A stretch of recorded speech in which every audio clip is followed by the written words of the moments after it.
मौलाना इनामुल हक को असातिज़ा इकराम और दोस्तों की जानिब से ज़ोहराने का एहतिमाम। मौलाना इनामुल हक साहब UAE के दौरे पर तशरीफ़ लाए। इस मौके पर असातिज़ा इकराम और दोस्तों ने मकामी होटल में इनके लिए ज़ोहराने का एहतिमाम किया। इस तक़रीब सईद में दर्ज़ेल असातिज़ा इकराम और दोस्त अहबाब, जिनमें मोहतरम जनाब महफूज़ इलाही गज़नवी साहब, मौलाना इनामुल हक साहब, मुफ्ती नूर हुसैन अफजल साहब, जनाब फ़ारूक साहब, जनाब हबीब अक्ल वज़ीर, जनाब अब्दुल मुईज़ मुज़म्मिल, जनाब अब्दुर्रहमान फ़याज़, जनाब असदुर्रहमान शरीक हुए।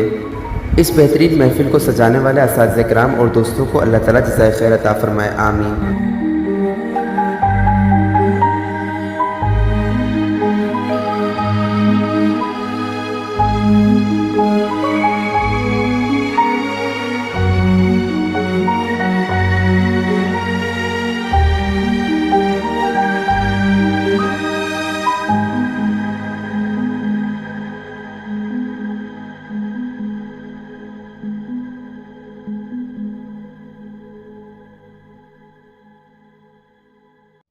हमारी ये वीडियो आपको कैसी लगी, हमें कमेंट्स करके अपनी राय से आगाह कीजिए। शुक्रिया।